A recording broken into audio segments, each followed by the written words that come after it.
Hello and welcome to the Village Board Digest for July, where I'll break down the most important news from this month's village meetings. Let's get started.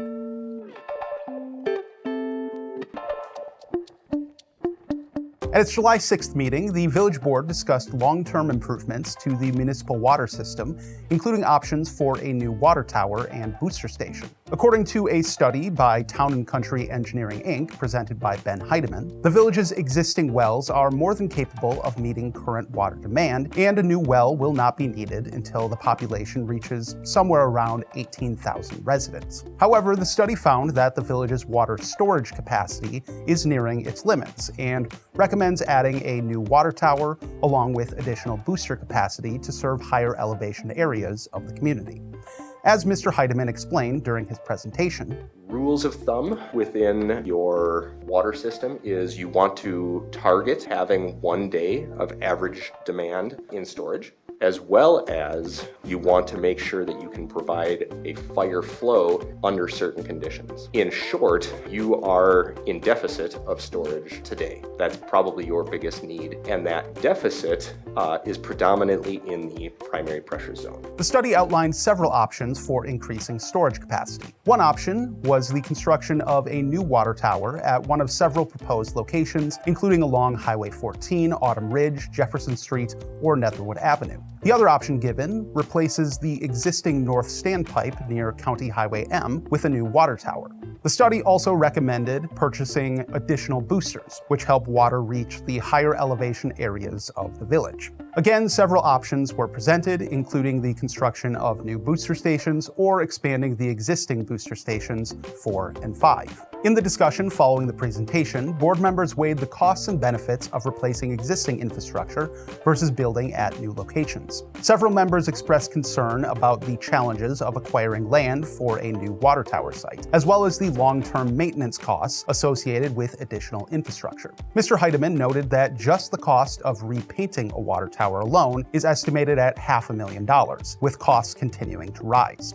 Ultimately, the board agreed that replacing the north standpipe with a new water tower and expanding booster stations 4 and 5 were the most practical solutions, and voted to move forward with planning for both projects.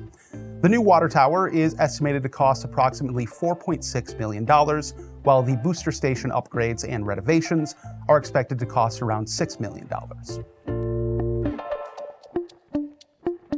At its July 20th meeting, the Village Board approved several minor updates to the zoning code and held an in-depth discussion on proposed regulations for accessory dwelling units, or ADUs, and short-term rentals. Accessory dwelling units, sometimes called tiny homes, granny flats, or backyard cottages, are smaller self-contained housing units built on the same property as a primary residence. They have become increasingly popular nationwide as one way to expand affordable housing. Homeowners often use them to house aging parents, provide independent living space for adult children, or generate rental income. ADUs must meet the same building codes as any other residential structure, making them a significant investment. In addition, many homeowners associations, including several in Oregon, prohibit them. Those HOA rules would still apply regardless of any changes to the village's zoning ordinance. Under the current zoning code, ADUs are only permitted in the SR6 zoning district, which covers a very small portion of the village, and none have been built to date. Last month, the Planning Commission recommended expanding that allowance to the TR6 district, where moderate density residential development is already permitted. Short-term rentals are exactly what they sound like: properties that are rented out on a nightly basis and often managed through websites like Airbnb and Vrbo.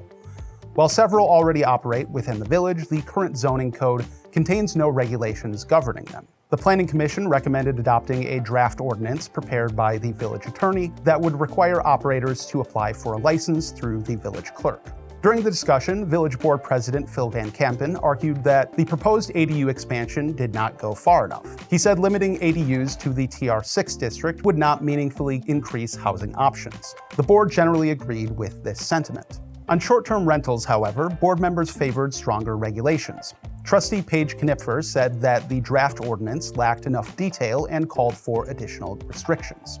I just have concerns about short-term rental in general because it's, as I'm sure you've alluded, difficult to enforce. And so we're already seeing that, at least in my subdivision, of a covenant or an HOA, and unable to enforce that. I guess where would you see it being most helpful to kind of hone in on limiting them? Like, would it be the length of stay? Would it be the zoning districts where they're allowed? I love long-term rentals. I think that's awesome, right? I've had like families live here in Oregon for a year or two, and they're saving and wanting to purchase something. I love that.